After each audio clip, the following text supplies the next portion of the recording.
कुनी कुनी पिला माने तुमको अनेक अनेक शुभेच्छा और शुभकामना। बणभोजीर अनुभूति संपर्क रे वर्णना करी सांग निकट को पत्र लेख।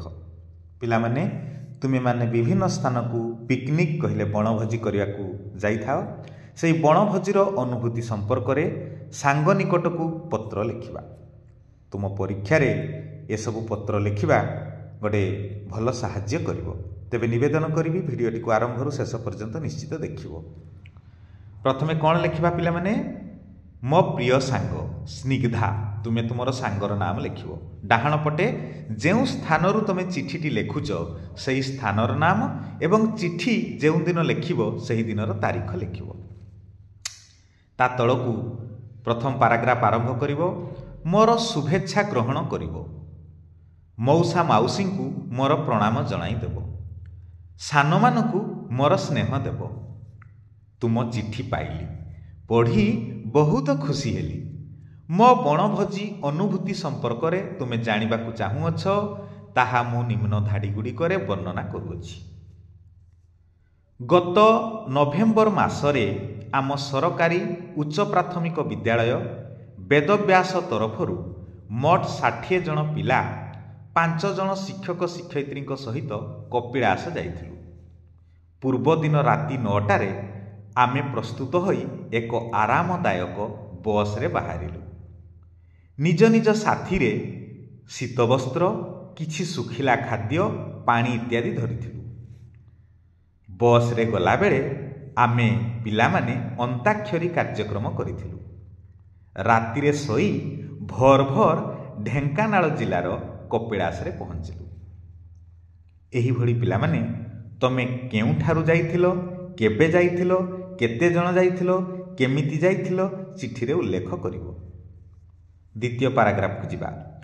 शौचालय रे नित्यकर्म सारी प्रस्तुत होइतिबा पूरी तरकारी रसगोला आदि शालपत्र खली रे खाइलु।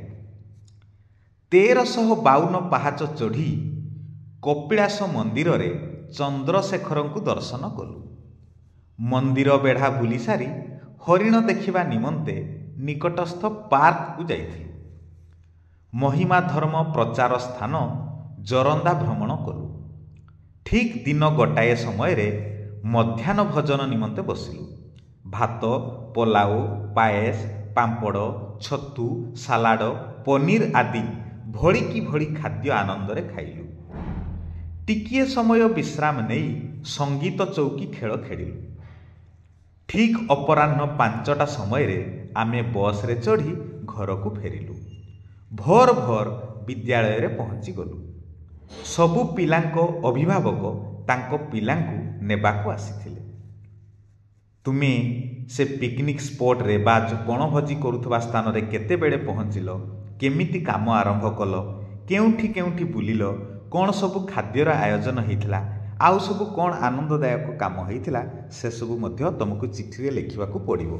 एठी जेमिति लेखा हेछि जे जेउ जेउ स्थान बुलिले कौन सबु खाइले कौन सबु मजा कले।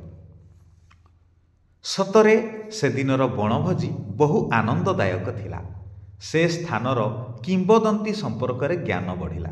रहुची तुमर सांग अनु। चिठी तळकू ठिकणा लिखिबा। बाम पटे रहिबो प्रेरक डाहाण पटे ग्राहक। प्रेरक कहले जे चिठीटी दिए आउ ग्राहक कहले जे चिठीटी पाए। प्रेरक रे निजर ठिकणा लिखिबा एवं ग्राहक रे जेउ सांग को आमे चिठीटी दउचु से सांगर संपूर्ण ठिकणा लिखिबा।